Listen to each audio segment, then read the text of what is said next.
na huwalisha chakula juu ya kukipenda kwake maskini na yatima na wafungwa.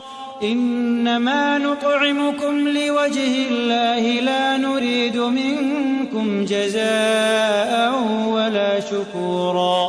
Hakika sisi tunakulisheni kwa wajihi wa Mwenyezi Mungu, hatutaki kwenu malipo wala shukrani.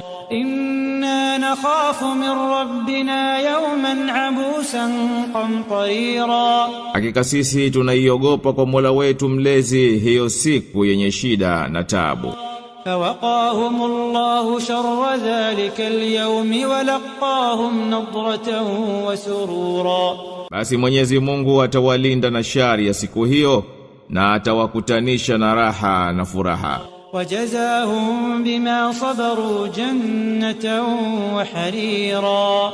Na atawajaza bustani za peponi na maguo ya hariri kwa vile walivyosubiri.